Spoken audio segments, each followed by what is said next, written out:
Happy Monday. This is chapter 7 of the Westing game. Here's my Kindle.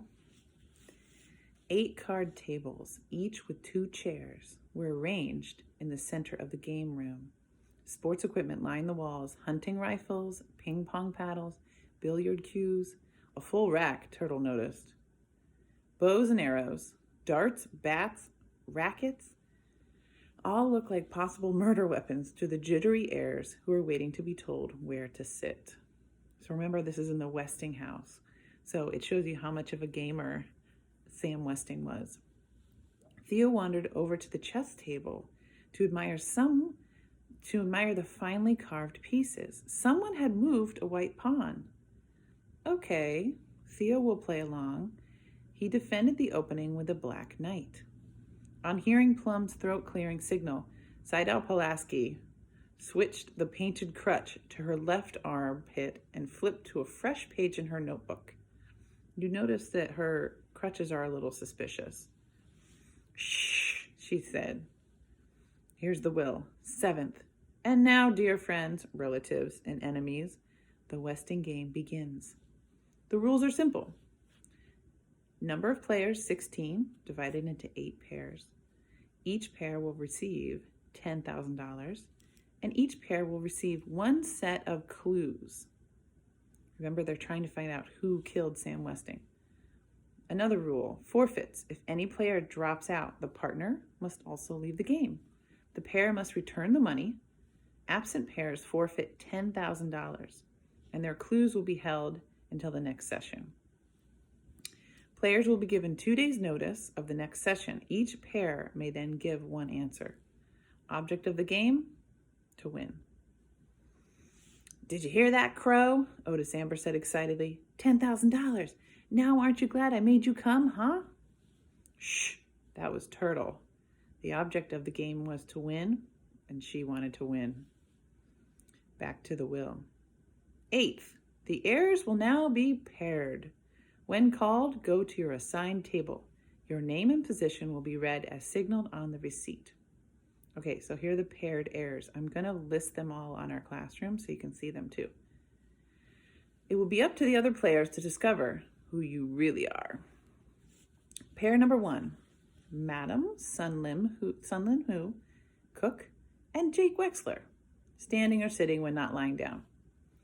Grace did not understand her husband's joke about position. Mr. Hu did, though, but he was in no mood for humor. $10,000 was at stake. Both pleaded for their absent spouses. Emergency operation. My wife doesn't even speak English. To no avail. Table 1 remained empty and moneyless. Okay, so Jake and Madam Hu are not even there, and they're paired together. Pair number 2, Turtle Wexler, witch, and Flora Bomback, dressmaker. Signs of relief greeted the naming of Turtle's partner, but Flora Bomback seemed pleased to be paired with the kicking witch. At least her face was still puckered in that elfish grin. Turtle had hoped for one of the high school seniors, especially Doug Hu. 3rd pair, Chris Theodorakis, birdwatcher, and Denton Deary, intern, St. Joseph's Hospital, Department of Plastic Surgery. Theo protested. He and his brother should be paired together. Chris was his responsibility. Mrs. Wexler protested. Dr. Deary should be paired with his bride-to-be. And Dr. Deere protested, but silently. If this had been arranged for free medical advice, they, whoever they are, were mistaken. He was a busy man. He was a doctor, not a nursemaid. But Chris was delighted to be part of the outside world. This is the kid who's confined currently to a wheelchair because of a neurological issue. He would tell the intern about the person who was limping into the Westing house. Maybe that was the murderer, unless his partner was the murderer. This was all really exciting, thought Chris, even better than television. Pair number 4, Alexander McSuthers, Sandy, who's a doorman, and J.G. Ford, judge. The heirs watched the jaunty doorman pull out a chair for the judge. It had never occurred to them that Sandy was a nickname for Alexander. But that couldn't have been what Sam Westing meant by, "It will be up to the players to discover who you really are." Or could it? The judge did not return the chip-tooth smile. Doorman, he calls himself, and others signed simple things too: cook, dressmaker. The podiatrist had even made fun of his position. She must seem as pompous as that intern, putting on airs with her title. Well, she had worked hard to get where she was as a judge. Why shouldn't she be proud of it? She was no token. Her record was flawless. "Watch it, Josie Joe," she said to herself. "Westing's getting to you already, and the game has barely begun." Pair number 5, Grace Winsler Wexler, heiress, and James Shin Hu, restaurateur. Grace Wexler ignored the snickers. She was not the heiress now. Well, she soon would be. What with her clues, Angela's clues, Turtle's clues, Denton's clues, and the clues of Mr. Hu's obedient son. $5,000 lost. Oh well. Who needs Jake anyways? She'd win on her own. "You'll be happy to know that Mr. Westing was really my Uncle Sam," she whispered to her partner. "Ugh, so what?" said Mr. Hu. $5,000 lost. He should have told his wife about this meeting and dragged her along. Sam Westing, that louse, has cheated him again. Whoever killed him deserves a medal. Pair number 6, Bertha Erica Crow, Good Salvation Soup Kitchen, and Otis Amber, delivery boy. The delivery boy danced a merry jig, but Crow, her sore foot squeezed back into her tight shoe, headed for table 6 with a grim face. Why were they watching her? Did they think she killed Windy? Could the guilty know her guilt? Repent. Crow limps, Chris Theodorakis noted. Pair number 7, Theo Theodorakis, brother, and Doug Hu, first in all-state high school mile run. They slapped hands. Doug jogged to table 7. Theo moved slower. Passing the chessboard, he saw that White had made a second move. Theo countered with the black pawn. Maybe he should not have written brother, but like it or not, that was his position in life. Chris was smiling at him in pure sweetness, which made Theo feel even guiltier about his resentment. "I guess that makes us partners, Miss Pulaski," Angela Wexler said. Pardon me, did you say something?" Pair number 8, Seidel Pulaski, the woman on crutches, secretary to the president, and Angela Wexler, none. Angela stepped tentatively behind the secretary, not knowing whether to ignore her disability or take her arm. At least her partner could not be the murderer, but it was embarrassing to be paired with such a... No, she shouldn't feel that way. It was her mother who was upset. She could feel the indignant anger without having to look at her mother. Her perfect daughter was paired with a freak. What good luck, the hobbling Seidel Pulaski thought. Now she would really be noticed with such a pretty young thing for a partner. They might even invite her to the wedding. She'd paint her crutches white with pink little flowers. Denton Deer was troubled. What did Angela mean when she wrote the word none? Once again, Edgar Junning Plum cleared his throat. Chris giggled. Why is that kid so happy? The intern wondered. Okay, back to the will. 9th, money. Each pair in attendance will now receive a check for the sum of $10,000. The check cannot be cashed without the signatures of both partners. Spend it wisely or go for broke. May God thy gold refine. Then a piercing shriek suddenly reminded the Westing heirs of murder. While passing out the checks, the lawyer had stepped on Crow's sore foot. Ah! Is this legal, Judge? Sandy asked. Well, it's not only legal, Mr. McSuthers, Judge Ford replied, signing her name to the check and handing it over to the doorman. It is a shrewd way to keep everyone playing the game. Okay, back to the will. Each pair in attendance will now receive an envelope containing a set of clues. No two clues are alike. It is not what you have, it is what you don't have that counts.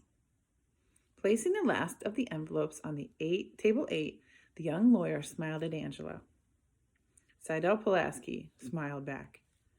This makes no sense, Denton Deary complained. 4 clues typed on cut squares of Westing super-strength paper towels lay on the table before him.